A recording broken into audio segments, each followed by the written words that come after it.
Você decidiu contratar um gerente e seu maior objetivo era poder focar na estratégia da empresa, ter mais tempo para lidar com os clientes e, quem sabe, até ter tempo de qualidade. Mas ao fazer essa contratação, você percebe que a produtividade não melhorou. Os atestados aumentaram. E aí, quando você questiona seu gerente, ele não tem muitas respostas para te dar. E se essa situação te preocupa, eu quero dizer, você tem razão de estar preocupado. A liderança frágil, aquele líder que diz que é líder, mas que não sabe fazer a gestão das pessoas, é um risco para sua empresa, principalmente agora com a chegada da NR1. Hoje você vai descobrir algo que vai mudar completamente a sua visão sobre o que é liderança. Como é ter um líder que realmente faz a gestão das pessoas e quais são as características do líder que vai trazer um risco para o seu negócio. Meu nome é Mariana Borges, eu trabalho com treinamento e desenvolvimento de líderes e fica aqui comigo nesse vídeo até o final, porque você não vai sair daqui sem identificar se você tem esse líder ou não dentro da sua empresa. A NR1, a nova norma que vai regulamentar os riscos psicossociais, não dá espaço para líderes que são frágeis. Então, se você percebe que tem um líder, mas ele ainda não perdeu o cargo, porém, perdeu o respeito da equipe, ele não consegue trazer a produtividade que você gostaria. Você percebe que os afastamentos aumentaram, a reclamação das pessoas também. Então, isso é um ponto de atenção para você ficar de olho. Mas o que é uma liderança frágil? Muitos líderes não são tóxicos, eles não são mal intencionados, mas ele cai naquela armadilha de ser gente boa demais, sabe? Então você até olha para ele e fala: nossa, esse cara é um bom gestor, mas ele comete uma grande falha, que é ser aquele líder que dá pequenas permissões, vai deixando com que as pessoas façam aquilo que elas gostariam de fazer, são tolerantes demais. Quando vem um conflito, ficam omissos, e isso faz com que as pessoas não o respeitem como líder.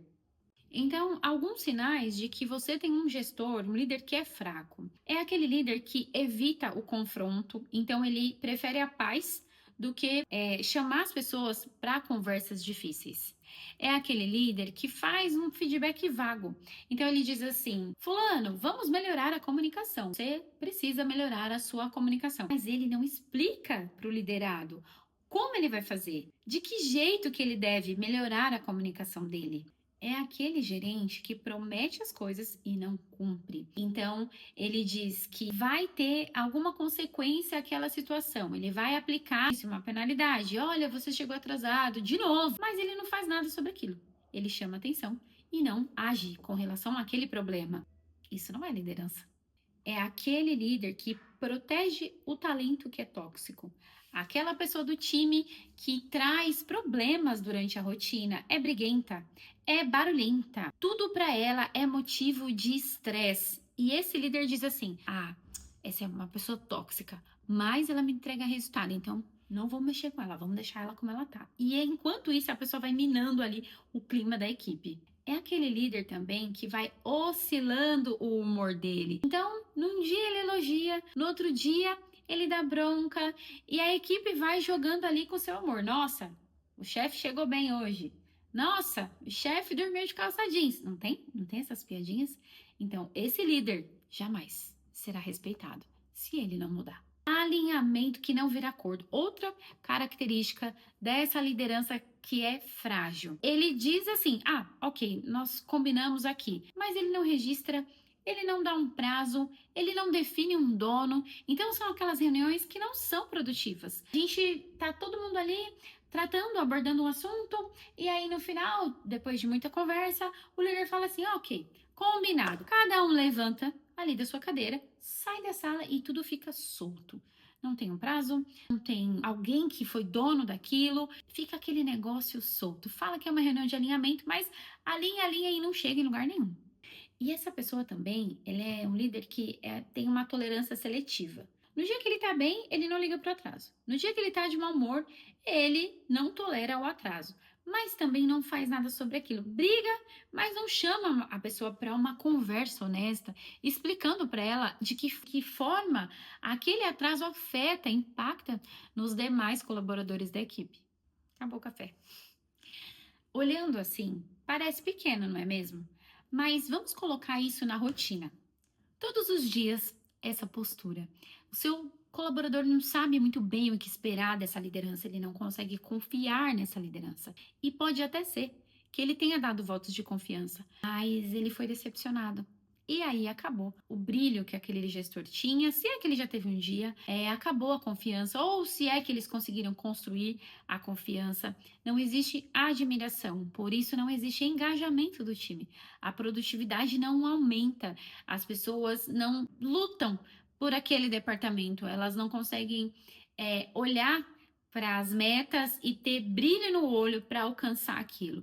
Nem pelo seu gestor, muito menos pela sua empresa, muito menos pelo negócio. Tudo isso para te falar o quanto tem impacto aquele líder que não se posiciona. Ele pode não gritar, bater o pé na porta, esbravejar, mas a falta de posicionamento dele vai gerando afastamento por saúde emocional, baixo engajamento, turnover, vai também trazendo uma desorganização interna, porque as pessoas não sabem se elas podem confiar no que ele está falando ou não sabem qual direção de fato elas devem seguir. E qual é a postura que o seu líder precisa ter se ele quiser ser respeitado? O líder respeitado é aquele que define padrões claros, que corrige os desvios sem ficar hesitando, ele sustenta a postura dele dia após dia. O respeito para ele não é pedido, ele é construído. E só quem se respeita primeiro consegue ser respeitado pela equipe. E aqui é que entra o valor que tem um líder que possui autoconhecimento, que investe em processos comportamentais. Os líderes que nunca fizeram nenhum tipo de investimento terão inúmeras dificuldades, porque muitos desses líderes foram aprovados pela competência técnica. Eles foram promovidos porque eram excelentes técnicos, entregavam muito resultado. E quando essa pessoa é promovida, sem uma base firme da liderança, ela não consegue dar conta de fazer a gestão das pessoas. E é aí que entra aqueles líderes que eram excelentes colegas de trabalho. Todo mundo gostava dele como colega de trabalho, mas quando ele foi promovido, ele virou aquele cara insuportável, porque ele não sabe como fazer a gestão das pessoas, porque ele não aprendeu. Ele não aprendeu a ser um gerente. E como eu sempre gosto de dizer, liderança se aprende desde que a pessoa queira, claro. Então, se você ficou comigo até agora, eu vou te mostrar 3 passos objetivos para você se proteger, para você proteger a sua operação dessa liderança frágil e não ficar na mira da fiscalização. Número 1, defina padrões claros. Todo comportamento aceito hoje vira cultura amanhã. Então você precisa saber o que pode e o que não pode na sua empresa. Você precisa determinar se é importante que as pessoas tenham aqueles momentos de descontração ou não. Se para você a sua empresa é uma empresa que é mais familiar, então nas festas da empresa você vai convidar a família ou não. Então você define a cultura e assim definindo a cultura você já sabe o que esperar do comportamento das pessoas. As pessoas têm direção. Elas vão saber o que elas devem, o que elas podem, o que elas não podem, o que é aceitável e o que não é aceitável na empresa. Corrija desvios rapidamente. Então não precisa brigar, mas precisa corrigir. Lembra que eu falei do atraso? Ah, toda vez meu colaborador chega atrasado. Chame o seu colaborador e tente entender por que ele está chegando atrasado. Tem algo que você possa fazer? Será que tem alguma coisa, alguma ação, uma pequena mudança que você possa realizar na rotina do seu colaborador que faça com que ele pare de chegar atrasado? Você só vai conseguir respostas se você tiver uma conversa honesta com o seu colaborador. No nosso caso aqui, se o seu líder tiver essa conversa. E para que o seu líder tenha essa conversa, ele precisa saber como iniciar essa conversa. Certo? Então, é muito importante o seu gestor saber conduzir conversas e ser assertivo na comunicação. Treine os seus líderes para que eles possam sustentar a postura com constância. A autoridade, ela vem de coerência, não vem de imposição. Não adianta ser sargento, não adianta. Nós vivemos novo momento.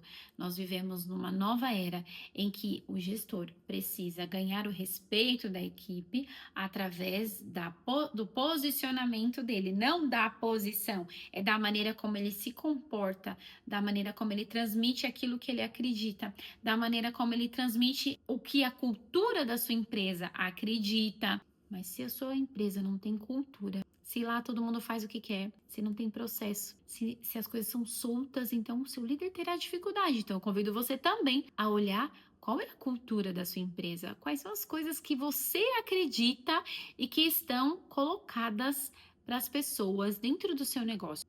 A NR1 não exige que a sua empresa seja perfeita, porque isso é impossível, sabemos. Mas ela exige que você tenha responsabilidade. Ela exige que você olhe para o seu colaborador e crie mecanismos que façam com que ele tenha um ambiente mais saudável para trabalhar. Então, sim, essa é a sua responsabilidade. A NR1 é algo que você pode pensar como uma estratégia para melhorar a produtividade do seu negócio, para diminuir o absenteísmo, para diminuir o turnover. Pense nela como um ponto de partida para que você consiga atuar com as lideranças, para que eles consigam entregar o melhor deles para as pessoas e que assim as pessoas entreguem o melhor delas para você, para os resultados do seu negócio. Não adianta a gente ficar reclamando que a NR1 não vai dar certo, que eu não tenho obrigação com isso, que eu não tenho obrigação de pagar o psicólogo para o meu colaborador. Não adianta você ficar dizendo isso, porque a NR1 está posta. Maio de 2026 já está quase aí. Aquele empresário que não se preparar vai ficar no prejuízo. Então está aqui esse vídeo para te mostrar um caminho em que você pode percorrer. E se você quiser saber mais sobre a NR1, eu preparei um e-book para você, onde você vai poder aprofundar um pouquinho mais nessa norma.